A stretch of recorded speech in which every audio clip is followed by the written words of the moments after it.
Hello viewers, இன்றைக்கி நம்ம சிறுதானியத்தில் ஒன்றான திணையில் தான் தோசை எப்படி செய்கிறதுன்னு பார்க்க போகிறோம்.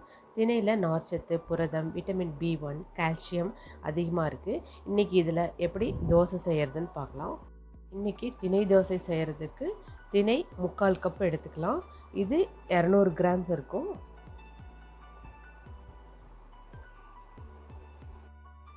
இதில் 1/4 கப்பு உளுந்து ஆட் பண்ணிக்கலாம்.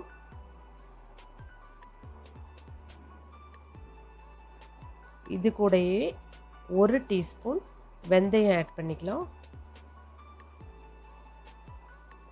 இப்போ இதில் திணையை மட்டும் 2-3 தடவை நல்லா வாஷ் பண்ணி எடுத்துக்கலாம். அதுக்கப்புறம் திணையில் தண்ணி ஊற்றி வச்சிட்டோன்னா அதையே நம்ம அரைக்கிறதுக்கு யூஸ் பண்ணிக்கலாம். திணையையும் 2-3 தடவை நல்லா வாஷ் பண்ணி எடுத்து மறுபடியும் நல்ல தண்ணி ஊற்றி அதில் வச்சிட்டேன். இப்போ அதே மாதிரி உளுந்தையும் நல்லா வாஷ் பண்ணிவிட்டு அதே மாதிரி தண்ணி ஊற்றி ஊற வச்சிடலாம். நம்ம ரெண்டுத்தையுமே நல்லா வாஷ் பண்ணி மறுபடியும் நல்ல தண்ணி ஊற்றி வச்சிட்டோம். இது 5லேருந்து 6 மணி நேரம் வரைக்கும் நல்லா ஊறட்டும். அதுக்கப்புறம் எடுத்து அரைக்கலாம். 6 மணி நேரம் ஆயிடுச்சு. இப்போ ஓப்பன் பண்ணி பார்க்கலாம். இதில் பாருங்கள், திணை பாருங்கள் நல்லா ஊறிடுச்சு. இப்போ திணையை நம்ம அரைக்கிற ஸ்டேஜுக்கு வந்தாச்சு. அதே மாதிரி உளுத்தம்பருப்பும் பாருங்கள் நல்லா ஊறிடுச்சு. இப்போ அதே அரைச்சிக்கலாம். நம்ம அரைக்கும்போது உளுத்தம்பருப்பை முதல்ல போட்டு ஒரு 10 நிமிஷம் நல்லா அரைச்சிட்டு அதுக்கப்புறம் திணையை போட்டு அரைச்சி எடுத்துக்கலாம். அதுவும் நல்லா நைஸாக அரைக்கணும். மாவு நம்ம நல்லா அரைச்சாச்சு. இப்போ பாருங்கள் எவ்வளோ நைஸாக இருக்குதுன்னு. இது மாவு புளிக்கிறதுக்கு எப்படியும் 6லேருந்து 7 மணி நேரம் வரைக்கும் ஆகும்.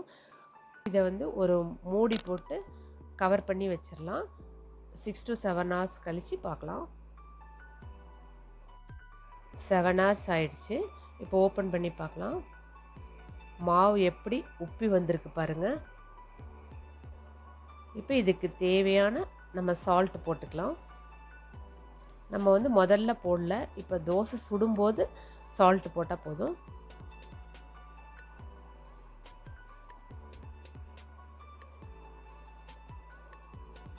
சால்ட்டும் போட்டோம். இதை ஒரு தடவை நல்லா கலந்து விட்டுட்டு தோசை சுட ஆரம்பிக்கலாம்.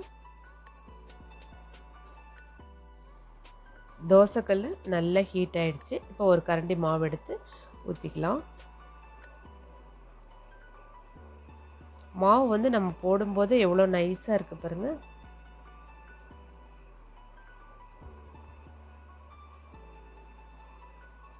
இப்போ 1 ஸ்பூன் ஆயில் போட்டுக்கலாம். மீடியம் ஃப்ளேம்லேயே வச்சு தோசை சுடலாம். தோசை நல்லா வெந்துடுச்சு. இங்கே பாருங்கள், தோசை கல்லை விட்டு மேலே அப்படியே மேலே எழும்பி வருது பாருங்கள். இப்போ தோசை ரெடி ஆயிடுச்சு. இப்போ திருப்பி போட்டுக்கலாம்.